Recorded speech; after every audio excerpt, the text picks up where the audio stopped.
Press న్యూస్కి స్వాగతం. నేడు చేప పిల్లల పంపిణీ సాధ్యమైంది. ఇద్దరి వల్లే ముఖ్యమంత్రి రేవంత్ రెడ్డి, మంత్రి పొన్నం ప్రభాకర్. ఎన్ని ఒడిదుడుగులు, ఎన్ని కష్టాలు ఉన్న మంత్రి పొన్నం ప్రభాకర్ అంకుటిత దీక్షతో ఈ కార్యక్రమాన్ని ఏర్పాటు చేశారు.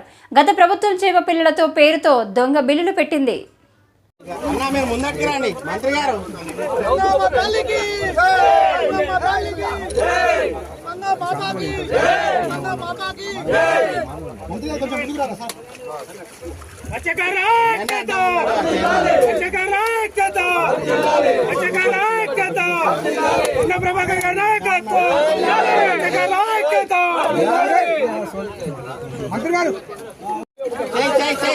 హలో చైర్మన్ గారు,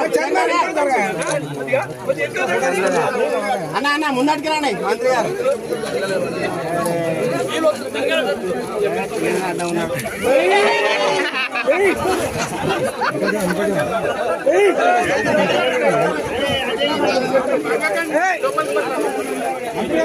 అన్న ముందటికి రాండి. హలో చైర్మన్ గారు,